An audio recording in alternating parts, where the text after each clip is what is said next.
Alright guys, welcome back to another video. So I'm a little further on this. I put in the beam, made this beam. There's a 2x2 going back there. I'm going to drill that out right there and plug weld it. That's going to get welded to the original beam on the back, and then that'll be welded on the top and then across. And then over here it'll be welded on top here, ground, and then welded down below and behind the best I can. I'll have another beam going across the center, which will just be a piece of 1/2 inch by 2 inch bar stock, 24 inches long, so it'll go across there in the middle, and then I'll just weld underneath. The floor is going to actually sit over this, so I'm going to get it the best I can, a weld behind here, and then it'll be a weld underneath, and then I'll just seam seal everything once everything's all done. Other than that, you can notice that I took the rails out on both sides. This side I didn't have to go all the way through. I just had to take this out, and then means I'm putting a double reel in here. I had to take those out. I'm gonna actually, it looks a little bit bad right now with all the holes and everything. I'm just gonna take a piece of plate on both sides and then just make it a little stiffer so that I don't have the reels sort of bouncing around back here like they did originally. And then I'll cut out another hole up here most likely, and then make a custom little piece to take the air reel out and the extension cord reel out.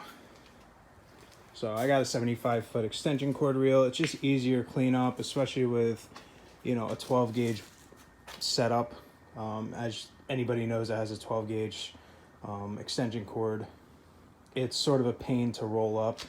So I ended up going with this. Very high quality, great shipping. They actually styrofoam wrapped this, so it's pretty nice. We're not gonna get to this today most likely in this video, but we are doing these to get this all set up so I can do Bondo work and clean up the rest of this rust that's sort of starting to form from sitting here for weeks. And just fixing up anything that I can see. Not too much. Just gonna re-seam seal all these cracks, get the best I can out of this, and then just reseal that and get that all looking nice and sealed, because it did have some water leakage. As you can see, it's all cracked right here, which is common for this on these because of the crane.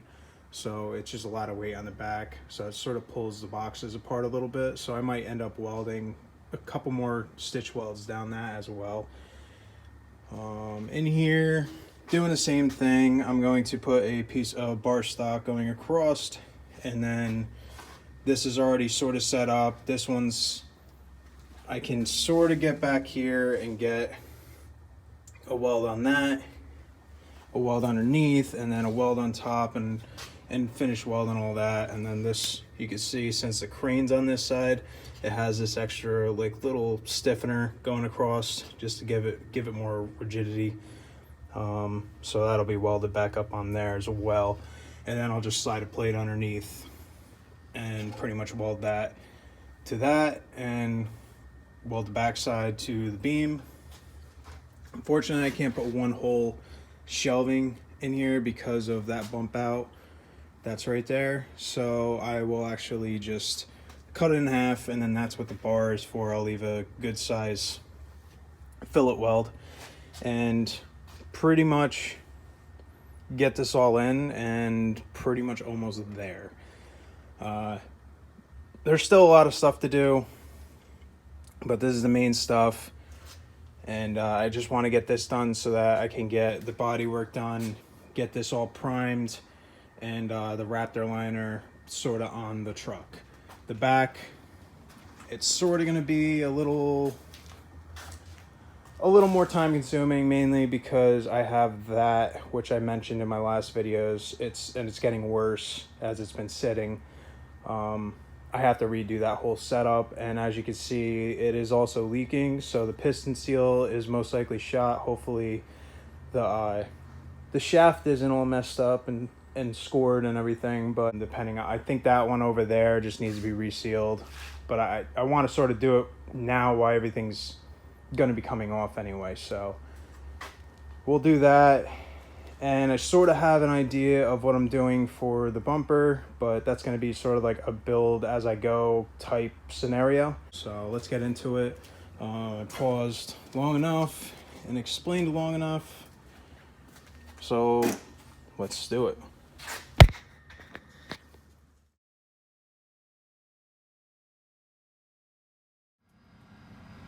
All right, guys, so floor is in.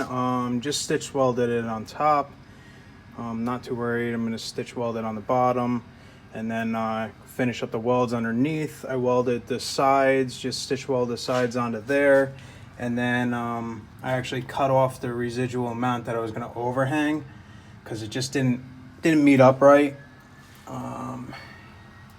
You can sort of see, but pretty much just took that piece that came off and put it underneath, and then just did a fillet weld through that and welded that piece in. So that's connected to the old part. I'll just stitch weld the remaining sides and everything, put seam sealer on it.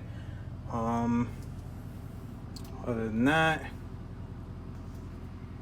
that's how far we're at now. I'm gonna cut the sides and get those all set up, and we'll be pretty much almost done with this side. So I'll get back to you when I get to that point. All right, guys, another little update. That side's welded. Obviously there's a hole there. I have plates that are gonna go over that, weld down to the bottom, weld around and up top. Just have to grind these little nubs off. And then same thing. This is just about welded. I'm gonna finish plug welding all these holes that are open, and that'll pull everything together and make it more rigid, and then put another plate over that as well. So you can see I put a big plate on there. I'm gonna re-drill everything, so I wanted to get a little more thickness to it, so I don't have any issues down the road with the reels like shaking or anything like that. Not that I'll have a problem, but we lost these there, so I figured I'd just put another piece of plate all the way up and then just re-weld the little air hose area, and I welded around there, stitch welded all the way across there, plug welded where I could, and then same over here. Pretty much just a reverse design of that one. So plug welded bottom and top, and then welded all around everything, just stitch welded. Like I said, everything's gonna get seam sealed, and then rat throw liners going over it, so it'll be double, triple protected. The only thing that you can't see is I gotta wait until I can get the tire off. Right now, I don't feel like doing that. I want to sort of leave it as like the finishing touch, but I just need to take the wheels off so I can get under here a little bit better. But you can see there's an opening over there. I have another plate for that I'm going to weld in, and it'll be all set. Same with over there. That's just how I'm doing it. And then, like I said, I got to stitch weld everything underneath here still and get everything finished, and then add a piece of angle across the middle of it, going all the way across from side to side, and she will be solid, like very solid, like overkill solid. So that's where I'm at with this. I'm just finishing up that, and then I might just stop for today and pick it back up tomorrow.